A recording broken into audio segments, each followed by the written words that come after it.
एक गांव में रहने वाले एक युवक को अपने मन में अनियंत्रित विचारों से परेशानी हो रही थी। वह चाहता नहीं था, लेकिन कुछ विचार हमेशा उसके मन में चलते रहते थे। किसी काम में जुटा रहने पर उसके हाथ पैर और शरीर काम कर रहे थे, लेकिन उसका मन किसी बीती घटना में खोया रहता था। उसने अपने भविष्य के बारे में वायु मंत्र में इरादे बनाने की आदत डाल रखी थी। वह अक्सर सोचता था कि एक दिन मैं यह कहूंगा, मैं उसे करूंगा, एक दिन मैं बहुत बड़ा और सफल व्यक्ति बन जाऊंगा। उसके सपनों में वह हमेशा दूसरों से आगे रहता था और अपने आप को एक हीरो के रूप में प्रस्तुत करता था। जब उसे कोई बुद्धिमान, महान और साहसी आदमी की कहानी सुनने या पढ़ने का मौका मिलता था, तो वह खुद को उस कहानी के नायक की जगह रख लेता था और उसके विचारों में उसी बहादुर और महान कार्यों को करने का प्रयास करता था। लेकिन उसके विचारों में ही रहकर वह वास्तविकता में कोई कठिनाइयों का सामना ही करता था। बीते सालों से ऐसा सोचते हुए उसे यह महसूस होने लगा कि उसने अपने मन की रची जाल में फंसा हुआ है, जो उसे अपने विचारों में अपने सपनों के बारे में खुश रखता है, लेकिन वास्तविक दुनिया में उसने उन सपनों को पूरा करने के लिए कभी कोई प्रयास नहीं किया। एक दिन जब उसके दोस्त ने उससे कहा कि गांव में एक प्रसिद्ध बौद्ध सन्यासी आया है, जो मन और मानसिक शांति संबंधित हर समस्या को आसानी से हल करता है, तो उस युवक का मन खुश हो गया। वह बौद्ध सन्यासी से मिलने गया और उसे अपनी समस्याओं के बारे में बताया। बौद्ध सन्यासी ने ध्यानपूर्वक सभी शब्दों को सुना और फिर कहा, तुम्हारी जीवन शैली में जो गलतियां हो रही हैं, उनको बंद करने पर ही जीवन खुश और मानसिक शांति से भरा हो सकता है।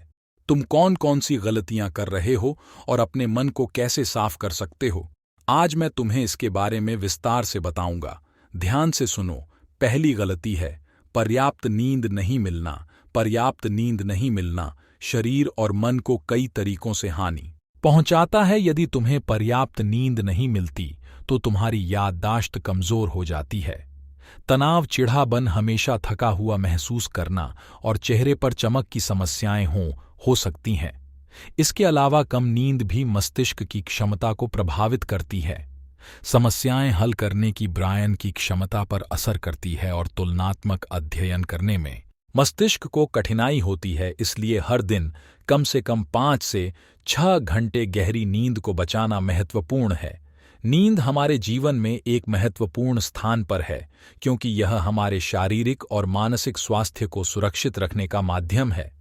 प्रतिदिन गहरी नींद पाने से हमारी शारीरिक क्षमता बढ़ती है, मानसिक तनाव कम होता है और जीवन की गुणवत्ता में प्रतिदिन गहरी नींद पाने से हमारी शारीरिक क्षमता बढ़ती है, मानसिक तनाव कम होता है और जीवन की गुणवत्ता में आगे बढ़ने के लिए दैहिक स्वास्थ्य में नींद की कमी हमारी शारीरिक क्षमता को कम कर सकती है।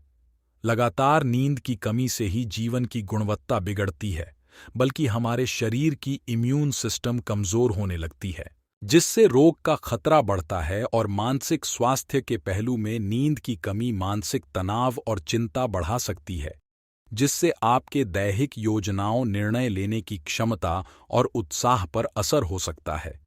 नींद की कमी बच्चों और युवाओं के शिक्षात्मक कार्यों पर भी असर कर सकती है, जिससे उनकी याददाश्त और नैतिकता प्रभावित हो सकती है, जो उनके शिक्षात्मक कार्यों को रोक सकता है। इसके अलावा नींद की कमी आपके व्यक्तिगत जीवन में भी प्रभाव डाल सकती है, जैसे कि आपकी ध्यान, समर्पण और रिश्तों में समस्याएं आ सकती हैं। संक्षेप में, हमारे दैहिक और मानसिक स्वास्थ्य को बनाए रखने में नींद का महत्वपूर्ण योगदान है। आगे बढ़ने का दूसरा त्रुटि है भोजन की मात्रा और गुणवत्ता। भूखे होते हैं, फिर भी वे खाने की आदत में रहते हैं। बिना भूखे होते हैं तो भी वे कुछ न कुछ खाते हैं। उन्हें यह लगता है कि यदि वे अपने जीवन में खाने की सीमा नहीं लगाएंगे तो उन्हें जीवन का कोई आनंद नहीं मिलेगा। कुछ लोग सर्वदा खाते हैं, चाहे उन्हें भूख लगी हो या नहीं। वे कुछ भी खाने के लिए हमेशा तैयार रहते हैं। कहीं भी कभी भी कुछ भी खाने का ख्याल आता है, उन्हें यह महसूस होता है कि जीवन में कुछ बचता ही नहीं है। यदि वे खाने की सीमा नहीं लगाएंगे, ऐसे लोग न केवल अपनी शारीरिक वजन में वृद्धि का सामना कर सकते हैं, बल्कि इससे मानसिक शक्ति पर भी बुरा प्रभाव पड़ता है। आटा, तेल, चीनी और अधिक नमक से बने खाद्य पदार्थों का सेवन शरीर के वजन में बढ़ोतरी को बढ़ावा देता है और कई बीमारियों की उत्पत्ति करता है। इसके अलावा अनावश्यक भोजन का सेवन मानसिक शक्ति पर भी दुश्मनी पैदा कर सकता है, क्योंकि एक बीमार शारीर व्यक्ति के मन को भी बीमार बना देता है, जिससे व्यक्ति मानसिक रूप से बीमार होता है और तनाव और चिंता का शिकार हो जाता है। इसीलिए व्यक्ति को भोजन की उचित मात्रा और गुणवत्ता पर ध्यान देना चाहिए। तीसरी गलती है अत्यधिक दिनचर्या और यह मानना कि रुकना माना है। कुछ लोग सोचते हैं कि जीवन ऐसा ही होता है, हर हालत में जितना हो सके उतना दौड़ते रहना चाहिए। गलत। चाहे जीवन कितना ही दिनचर्या भरा हो, लेकिन रोकना बहुत जरूरी है। यदि आप हमेशा दौड़ती रहेंगे तो एक दिन आप घायल हो जाएंगे और उठने में आपको सांस फूलने में समस्या होगी। इसलिए अपने जीवन की भाग दौड़ और चहल पहल के बीच में थोड़ा समय निकालें, अपने आप को समय दें और देखें कि आपको कौन कौन से काम में आनंद आता है, आपकी इस काम में रहते हैं। खुद से सवाल करें और खुद को जानने का प्रयास करें और देखें कि जब आप कुछ काम करते हैं तो आप अंदर से शांत और ताजगी महसूस कर रहे हैं, तो बहुत जल्दी ही आप उसी काम में बहुत अच्छे परिणाम प्राप्त करने लगेंगे। लेकिन यदि आप हमेशा दौड़ते रहेंगे तो आप थक जाएंगे। आपको प्रत्येक काम को करने में अधिक समय लगेगा, ये बहुत ऊर्जा लेता है। फिर भी आप अंदर से खुश नहीं होंगे तो इतना ज्यादा दौड़ने की जरूरत नहीं है। अच्छा, काम के लिए आप में स्थिरता रखने का एक एहसास कराएं। चौथी बात है अपनी बुरी आदत को पहचानना और उसे पूरी तरह से अपने जीवन से हटा देना। प्रत्येक मनुष्य की कुछ ऐसी बुरी आदत होती है जो सबसे अधिक क्षति पहुंचाती है, जो उसको आगे बढ़ने नहीं देते। अब एक आदत कुछ भी हो सकती है, जैसे कि काम को रोकने की आदत अधिक, विचारशीलता की आदत, चिंता या झगड़े। कहना है ना, यह आवश्यक नहीं है कि हम उसे करें जो दूसरों ने किया है। हमें हमेशा उनकी आंखों में अच्छा लगने की कोशिश करनी चाहिए। हमें यह भी जानना चाहिए कि कैसे मनाते हैं। किसी के सारे कामों को करने का प्रयास करने की आवश्यकता नहीं है। हमें मना करने की भी जरूरत है। केवल उतना करें जितना आप कर सकते हैं और जितना आपके लिए सहज हो। फिर देखें जीवन। इसीलिए सफलता को सिर्फ वही प्राप्तियों से नहीं बल्कि आत्मसमर्पण और व्यक्तिगत उन्नति के माध्यम से भी मापना चाहिए।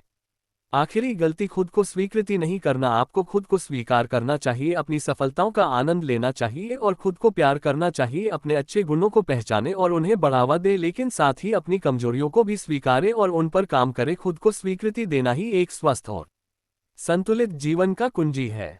दोस्तों, आपको ये कहानी कैसा लगा कमेंट करके जरूर बताएं और अपने दोस्तों तथा रिश्तेदारों को भी वीडियो शेयर करें और चैनल पर नए हैं तो चैनल को सब्सक्राइब करें।